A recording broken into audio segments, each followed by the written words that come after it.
কবি সুবোধ সরকারের একটি কবিতা অয়ন,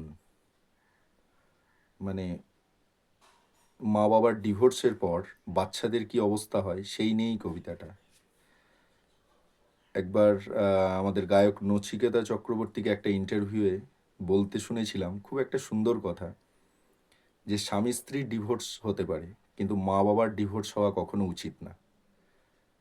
তো সেটাই যেন এই কবিতার মধ্যে রিফ্লেক্ট হয়, যে মা বাবার মধ্যে ডিভোর্স হলে সব থেকে বেশি অ্যাফেক্টেড হয় যে ভিকটিম, সেই ভিকটিমটা হচ্ছে বাচ্চাটা।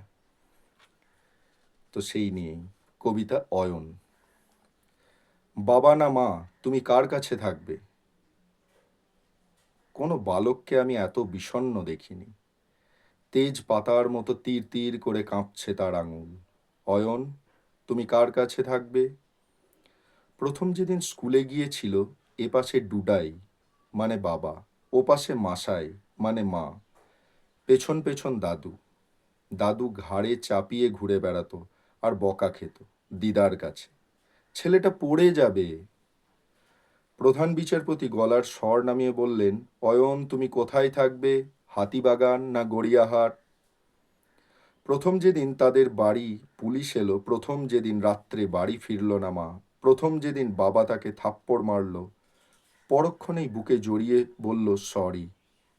প্রথম যেদিন আমি আদালতে এলাম, দাদু কোথায়, দাদু কোথায়? দাদু আমাকে যখন গাড়িতে তোলা হচ্ছিল, আমি দেখলাম রাস্তার এপাশে দাঁড়িয়ে ডুডাই, রাস্তার ওপাশে দাঁড়িয়ে মাসায়। আজ নিয়ে তৃতীয় দিন এখানে এলাম। ওই তো মা, দূরে দাঁড়িয়ে বাবা। কত লোক, এত লোক কেন? একজন এসো আমার চুল আঁচড়ে দিয়ে গেল।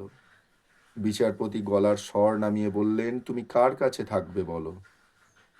অয়ন বলল, একদিন বাবার কাছে, একদিন মার কাছে। বলেই তার মনে হলো দাদু তাকে কাঁধে চাপিয়ে দৌড়াচ্ছেন আর দিদা চেঁচাচ্ছেন, নামাও নামাও, ছেলেটা পড়ে যাবে।